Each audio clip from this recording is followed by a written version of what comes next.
Previously on the LCS.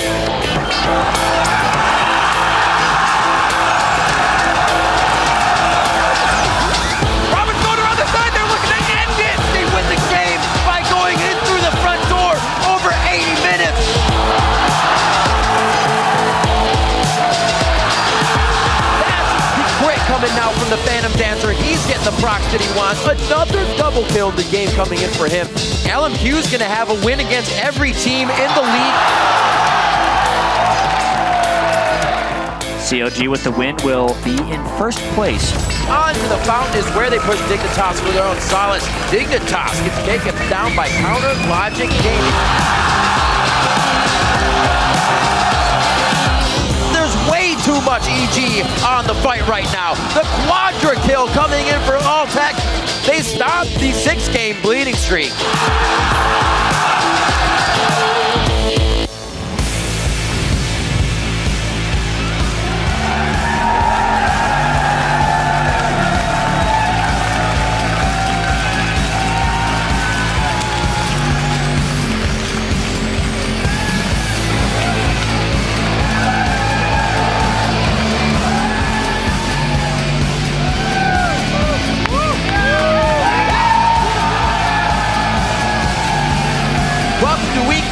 The North American League Championship Series. We've got an action-packed day lined up for you at home and this amazing live studio audience. Hello, I'm Rivington Bizen III, and with me is Joshua Jat Leesman. Yeah, and Riv, it should be a great week of action. The top 5 teams are still within 2 games of each other, and every game counts as there are only 8 matches left per team before the playoffs. Not much to go. We've seen progress from the 4-way tie for a first couple weeks ago. Now there are only 2 teams sharing the top spot. That's CLG and LMQ. Yeah, and both those teams are playing very well. Right now, LMQ is currently on the longest winning streak in the LCS, taking their last 4 games. They'll face off against each other on Sunday. Yep. So it's possible, if they both win today, the one team would be in sole possession of first place by the end of the week. And meanwhile, Dignitas has been in and around first place the entire split. But right now, they have the dubious honor of the longest losing streak with a 4-game slide. Yeah, Dignitas is actually tied for 4th now. And I remember Scar actually said that others and analysts believed Dignitas would fall off near the end of the split and that he wasn't going to let that happen. And that fall actually looks like it has begun happening. So it is Scar's job and the rest of Dignitas to prevent that from happening. All right, we talked about how much short time there is. We'll see if they can do it quick. Finally, a familiar face will be returning to the Rift. Nidalee, the Bestial Hunter, is once again available for play. Yeah, and Nidalee was only played once this week in the European LCS by SK's Freddy. And based on the scale of the rework, it might take some time to get picked up, kind of like with Xerath, but there are a lot of top lane Nidalee players in the North American LCS. I can't wait to see. So there were more than a few moments from the Week 9 European LCS that had you tweeting hashtag LCS Big Plays, and the first one comes from Ayla. She writes, is it a bird? Is it a plane? Is it cyanide? No, it's Cotton with the Dragon Steel. Here's your number 3. After just 3 minutes, 50 seconds, but will they be able to finish it off before Millennium come in? There's Cotton X going over. He's going to get in, and he manages a steal as well. He's going to pay for it here with his life, but they get that first pick up on the Dragon. Definitely worthwhile. Dragon securing smart play, Cotton X landing the steal and grabbing the objective. Big reason that was worth it is because Corki was up in the top lane that entire time farming. From the same game, at Rainified tweets, Creatine Quadra, all hail Creatine Senpai. Carry my fantasy points, I'm up against Reckless. I am 2 actually. Let's take a look at the number 2.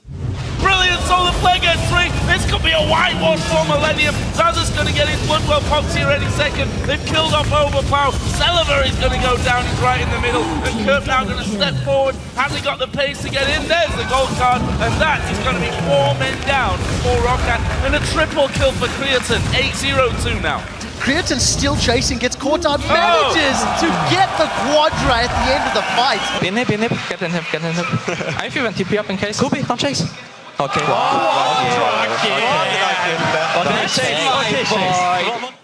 Oh, don't chase, don't chase. Never mind, if you're gonna get the kill, it's fine. Yeah, always. So let's hop into our last highlight. This comes from Booga. 3 words, Shook, Riven, LCS Big Plays. Here's your number 1.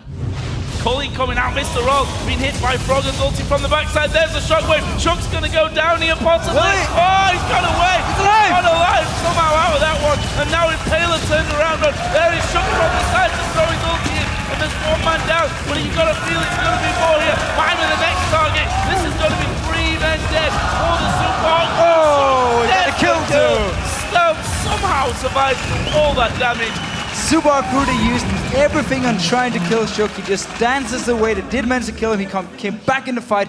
When an outplay feels that good to watch, you know it has to be that good, feels that good to execute. Yeah, he probably felt pretty cheeky about that, getting away with such a sliver. Well, we're going to get some of our own in these next 2 days, so keep sharing your favorite moments from today's matches by tweeting us at LOL Esports and use the hashtag LCS Big Plays. Taking a look at the table, Alliance is in first, followed 1 game back by Fnatic. And then tied for third is Millennium and the Super Hot Crew, with SK Gaming, of all places, falling to 5th. And back here in the land of apple pie, it's CLG and LMQ in first place with a lucky 13 wins. And then in third, it's Team Solo Mid. Cloud9 and Dignitas are tied for 4th, while Curse is in 6th, and then Complexity and EG round out the standings. That's right, but anything can happen in our 4 games today, starting with Curse facing off against Dignitas. After that, Evil Geniuses and Helios will battle it out against Seraph and the CLG crew. Yeah, then in our third match, it's a showdown between TSM and Cloud9, and we'll conclude our LCS coverage with Cloud9 looking to take their first win against Complexity. And then stick around for the North American Challenger Series for a best-of-3 quarterfinal showdown between Curse Academy and Wasabi Gaming.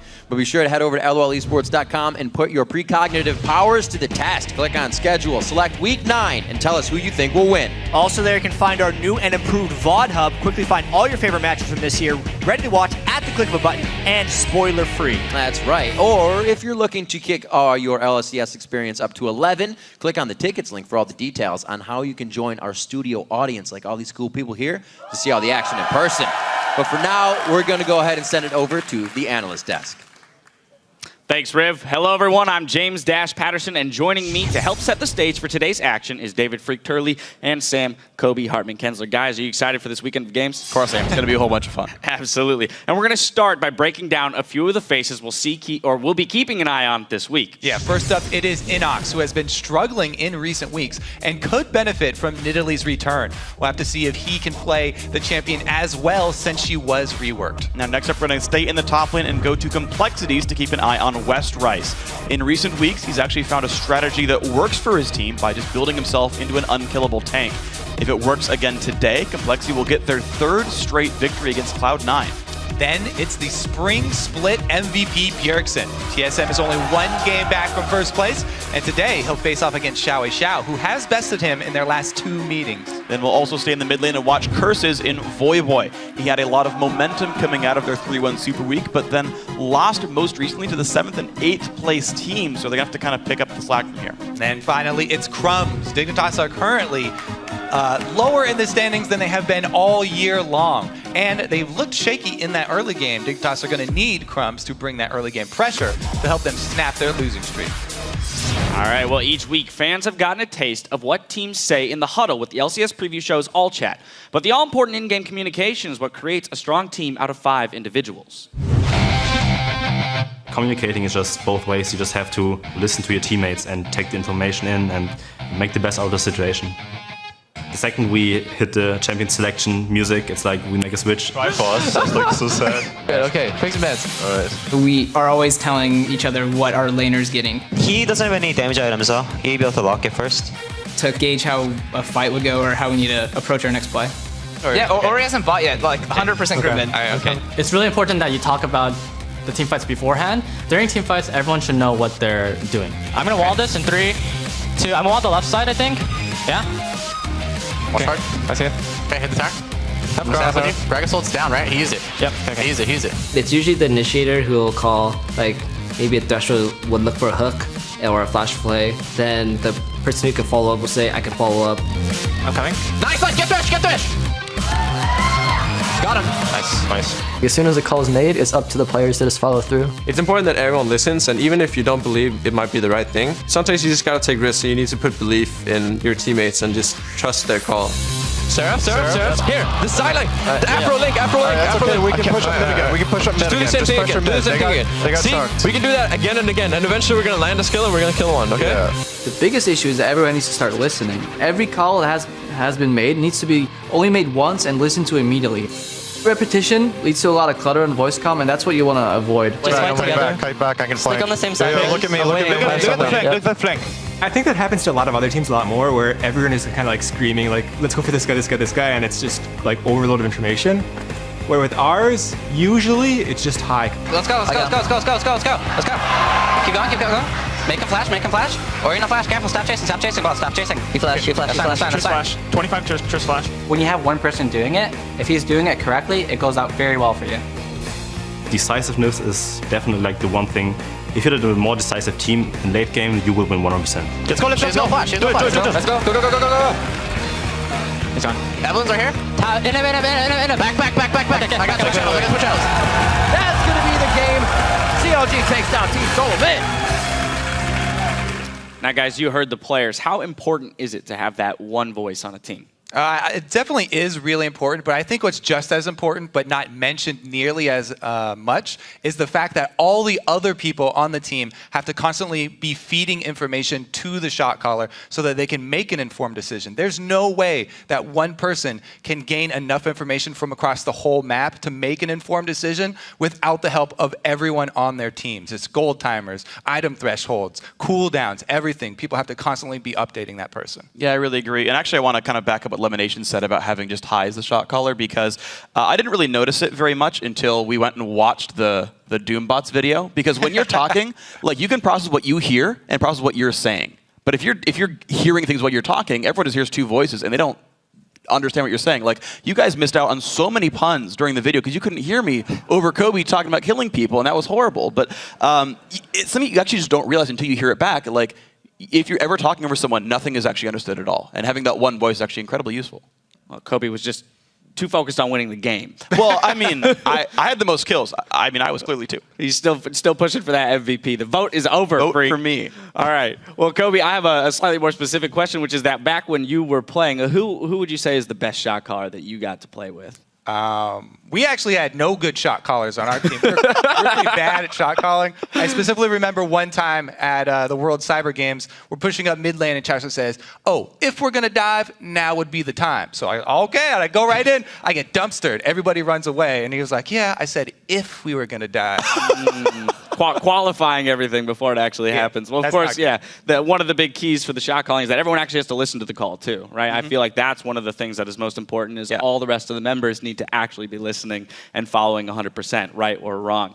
Now, we want to get your thoughts on the discussion, though. So today we're asking, which NALCS player would you like making the calls on your ranked team and why? Now, you guys know the drill. Send your answers to LOL Esports. Use that hashtag LCS, and we'll be looking for the best responses to share later in the show. And for a look at the lighter side of Team Comms, tune in Thursday at 8:30 a.m. Pacific, 5:30 p.m. Central European Summertime for the LCS preview show. Their segment All Chat reveals what the pros are saying and singing. As Curse and Dignitas load into the lobby, here's a little taste of the goods. Sarah. Yo. I love you. Thank you. Wow. No love back. Get rejected, son. Can we all be pyramids for today? I feel like we don't win because we don't have matching icons. Yeah. We got Lulu. Finish. I have Cleaver in a second. Give me the Lulu's Cleaver. Yeah. Give me the Penta. No. Stop. Nice. I have J. We can. Finish. Can we end? I think we should. Yeah, we can join you soon. Okay. Who's gonna defend this? Kog'Maw without flash? All we have to do is play the map and then map the plays. That's actually correct. Don't overcommit on kills. Objectives over kills. Yeah, I don't have ult, so be careful. Don't fight. We're going for just objectives. No fights. Need to be a lot more coordinated. Yeah. Well, can we Nashor them? No, Don't get started. Way too early. Don't get too excited. Can we go for base race? No, we lose. So what? We lose anyway. We have to try. Maybe they will panic. No. Yes. Keep him busy. Right cog. I'm going. Right cog. Go for the in. I'm going. Everyone off Robert. Someone get in front of Dom. Yeah. Oh my god, hit base. I'm hitting it. Everyone hit base. Just hit base. Ignore Me and Polly, we wrote a song. I heard. You don't have to tell me. Don't be front, son, no seats on the bun. We be up in this drive-thru. Order for two. I got a craving for a number 9 like my shoe. Maybe I should go into voice acting and then cosplaying. There's no way you think Cyanide sister is hotter than mine. What about my sister? Oh, my sister beats your sister, 100%. My sister beats your sister, 100%. Oh man, I hope they don't put that in the thing.